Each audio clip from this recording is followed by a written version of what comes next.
I think a lot of what our kind of algorithmic existence does is the death of desire. This is something I've been thinking about because availability, this is something Hartmut Rosa makes a big point of, that availability kills longing. He points out that making the world available at a click kills uncontrollability.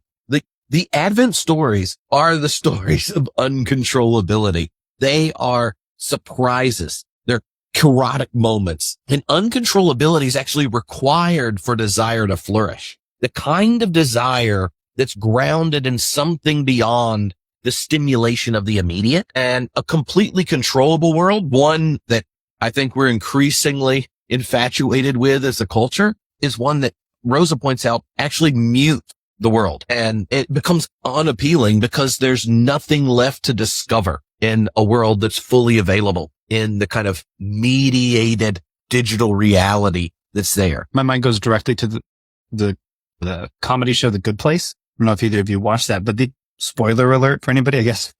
But most of the characters find themselves in a paradise. They can have anything they want, everything they want. But that actually, you find out that's actually hell is the whole switch. And I think it's exactly what you're saying, Trip, is that like actually getting everything you want, the instant immediacy, the lack of the uncontrollability is actually hell. And this is where I think an understanding of like human consciousness becomes really important, because like up until this point, we're still dealing predominantly with our conscious selves, with who we think we are in the world we think we can control. And that desire to control, that desire for comfort, that desire to get what you want, like all of those are well within your ego. And yet what psychoanalysis reminds us is there's so much more to you than that. That is actually like a false image of you from the outside. I'm just thinking about how many people are experiencing their own version in the Advent story of, well, I thought life was going this way, but then, and there are people who want to say, but then this happened, but I kept staying the course of what I thought things were going to be.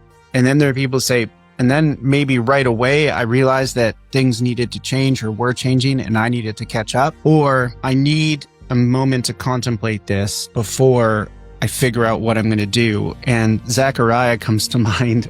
Like he becomes mute for a while because he needs time to shut up and think about this visitation that he has had and how that is going against his sense of how things are going to go, tradition, that are more the product of people than they are of God, and realizing that I thought things were going this way, but now I'm being taken this way. But then you see others marry right away. It's like, all right, I'm on board.